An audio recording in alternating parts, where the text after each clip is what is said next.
ధర్మరాజు భీష్ముణ్ణి అడిగిన ప్రశ్నే మళ్ళీ అడిగాడు. మనలో చాలామందికి వచ్చేటువంటి ధర్మ సందేహాలు మళ్ళీ మళ్ళీ అడుగుతున్నట్టే ధర్మరాజు అడుగుతున్నాడు. శాంతిపర్వం 6 ఆశ్వాసంలో మనం 6వ ఆశ్వాసంలో ఉన్నాం. ఇప్పటికే వచ్చిన ప్రశ్నలు మళ్ళీ వస్తున్నాయి, అడిగింది మళ్ళీ అడుగుతున్నాడు. ఎందుకంటే ఎందుకంటే ధర్మరాజు కోసమో భీష్ముడి కోసమో కాదు. మనలో చాలామంది ఎలా ఉంటామంటే విన్నదాన్ని కూడా ఓసారి మళ్ళీ వినకపోతే అది మననానికి రాదు. ఏదో అలా గాలికి వదిలేసే వ్యవహారం కాదు కదా. పోనీ ఏదో దీనికి పిల్లల చదువుల్లాగా పరీక్షలు ఏమైనా ఉంటే పరీక్షలు అయిపోయాక మర్చిపోయినా పర్వాలేదు, అలా మర్చిపోవడం వల్లే వాళ్ళ చదువులు కూడా భ్రష్టు పట్టాయి. పరీక్షల కోసం చదివితే ఎంతకాలం ఉంటుందండి?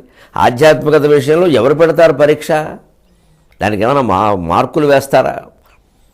దానికి ఏమైనా ప్రకటిస్తారా? టీవీల్లోనూ పత్రికల్లోనూ మొదటి నుంచి 10 స్థానాలు మనమే అనగలిగినటువంటి పెద్ద గురువుగారు ఎవరైనా ఉన్నారా? లేరయ్యే. ఆ గురువుగారికి ఆ స్థానం ఉందో లేదో ఎవరికి వారే పరీక్ష పెట్టుకోవాలి. అందుకని మళ్ళీ అడుగుతున్నాడు, ఎందుకంటే మనస్సుకు బాగా పట్టడానికి. అవునండి, గృహస్థు మార్గంలో మోక్షాన్ని పొందవచ్చు అంటారా? ఇప్పటికీ నాకు అనుమానంగానే ఉంది. ఏమైనా భార్య, భర్త, పిల్లలు, సంసారం, ఆస్తులు, పాస్తులు, నిర్వహణ ఇవన్నీ బంధనాలే అనిపిస్తాయండి. మీరు ఏదో అనుబంధం అంటారు, కానీ మాకు బంధమే అనిపిస్తుందండి. అంచేత గృహస్థు మార్గం ద్వారా మోక్షాన్ని పొందవచ్చా? చాలామందికి ఉండేది. ఇవన్నీ వదిలేయాలంటారా అండి సన్యాసం అంటే? ఏం అక్కర్లేదు. దాన్ని భీష్ముడు, నేను చెప్పడం ఎందుకయ్యా, ఒక అద్భుతమైన సంవాదం ఉంది దీనికి. జనక సులభ సంవాదం అంటారు దీన్ని. చాలా సులభంగా అర్థమైపోతుంది నీకు. సులభ అనేటువంటి ఒక అమ్మాయికి జనక మహారాజుకి జరిగినటువంటి సంవాదం అయ్యా, అది విను నీకు తెలుస్తుంది. జనక మహారాజు మిథిలా నగరాన్ని పరిపాలించేటువంటి రోజుల్లో అక్కడికి సులభ అని ఒక అమ్మాయి వచ్చింది, ఒక యోగిని. యోగినైతే ఏమీ వయస్సులో ఉంది, ఆ ఆకర్షణ వేరు. పైగా ఆవిడ యోగిని వేషాన్ని వదిలేసి చాలా అందమైనటువంటి స్త్రీ వేషంలో వచ్చింది. అంటే అప్పటికే ఆవిడికి యోగశక్తులు కొన్ని అబ్బాయి. అణిమ, మహిమ, గరిమ, లహిమ, కామరూపం, కామగమనం ఇలాంటివి కొన్ని అబ్బాయి. ఒక మారు వేషంలో ఒక రూపం ఆవిడ అనుకున్నాక చాలా అందంగా, దెబ్బకి జనక మహారాజు పడిపోవాలంతే. అంతే ఇంకంతే. ఈ ముసలాయన మన దాంట్లోకి వచ్చేవలసింది. అప్పటికైనా పెద్దవాడు, ఓ 50 ఏళ్ళు పైన ఉంటాయి కనీసం మన లెక్కల్లో. అనవసరం 50 ఏళ్ళు దాటిన వాళ్ళే ఆకర్షణలో ఎక్కువ పడతారు. అందుకే లేదు, వయస్సును బట్టి ఆలోచించడానికి వీల్లేదు. ముసలాడికి దసరా పండుగని ఊరికే రాలేదు, పడాల్సిందే. అసలు ఈయన జ్ఞానం ఏమిటి? ఈయన అందరూ పెద్ద జనకుడు, జ్ఞాని ఏ జ్ఞానం తేలిపోయి. స్త్రీ కడగంటి చూపు పడే వరకే మగవాడి జ్ఞానమంతా, ఇంతులు తారసిల్లు వరకే మగవారులకు ఎంత లేసి సామంతములాడిన బిగువు మాటలు పలికిన అంటాడు చింతామణి నాటకంలో. చింతామణి ఉంటుంది. మగవాళ్ళ యొక్క బిగువు మాటలు, వైరాగ్యాలు, భక్తి జ్ఞాన వైరాగ్యాలు ఎందుకంటే అందమైన స్త్రీ ఓరచూపు చూసే వరకే. ఆ తర్వాత అందరూ చక్కగా మొత్తం మార్గాలు మార్చుకోవడమే. 90% అలాగే ఉంటారు. ఆ 10%కి నమస్కారం. మనం ఎందులో కెడతామనేది తేల్చుకోవాలంతే. అటు ఉన్నారు, ఇటు ఉన్నారు, అటే ఎక్కువ ఉన్నారు. ఆ ఆకర్షణ అటువంటిది. జగాన ఓడిపోని వీరుడెవ్వడు, అంతే. ఇంకా అది మహామాయ, అది మన్మధుని మాయ. మన్మధునికి మూలమైనటువంటి అమ్మవారి మాయ.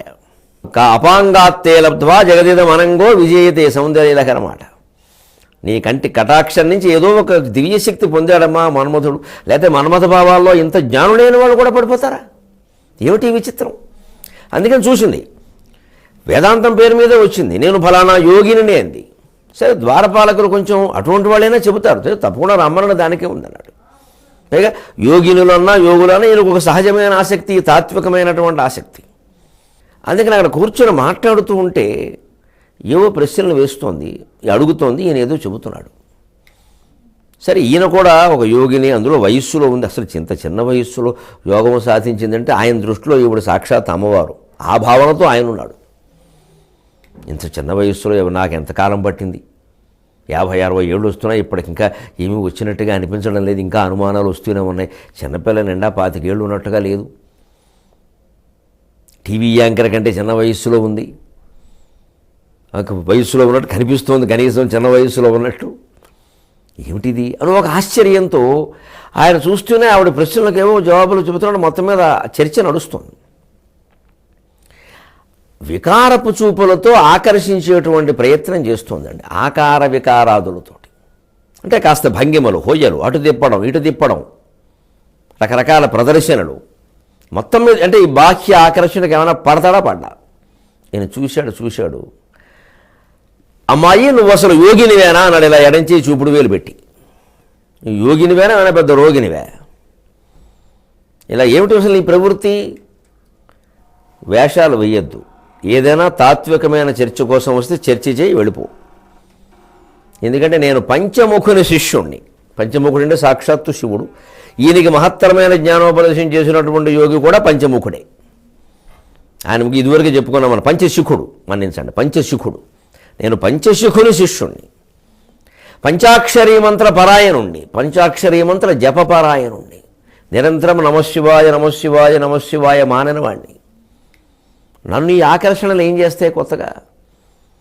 అంచేతనివి ఇక్కడ పని చేయవమ్మా. పైగా నీ సన్యాసం బాహ్యం, నా సన్యాసం ఆంతరంగికం అన్నాడు. ఇది మనమంతా గ్రహించాలి.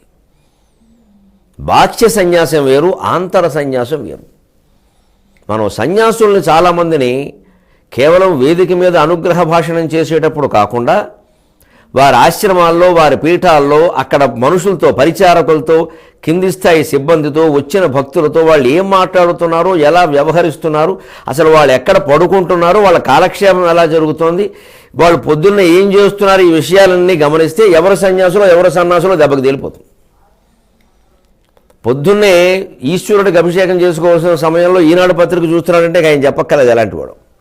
పత్రికలు చూడడం వీళ్ళకేం పనండి? ఆశ్రమాల్లో టీవీలు, అది కూడా న్యూస్ ఛానల్స్, కొన్ని భక్తి ఛానల్ కాదు, న్యూస్, బ్రేకింగ్ న్యూస్ అన్నీ ముందు చూసేది వాళ్ళే. ఇంకెక్కడ ఉంటుంది సన్యాసం? అన్ని రకాల రాజకీయ మాటలు వాళ్ళ నుంచే వస్తాయి. పెత్తనం కోసం కాంక్ష. ఎన్ని దేవాలయాలు మన స్వాధీనంలోకి తెచ్చుకోవాలి, ఎంత పెత్తనం చేయాలి, అసలు ఒక సమాంతర ప్రభుత్వాన్ని నడపాలి, వీలైతే ఆ ప్రభుత్వాధినేతను మన కాళ్ళ మీద పడేసుకోవాలి.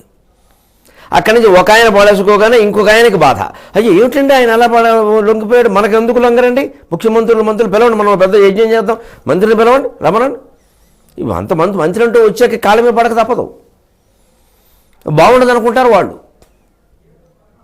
అందుకేనండి అధికార పీఠాల్లో ఉన్న వాళ్ళకి నేను నమస్కారం చేయొచ్చో చేయకూడదో నాకు తెలియదు, కానీ జాతి కోసం నమస్కారం చేసి చెబుతున్నా, దయచేసి సన్యాసుల కాళ్ళ మీద పడకండి.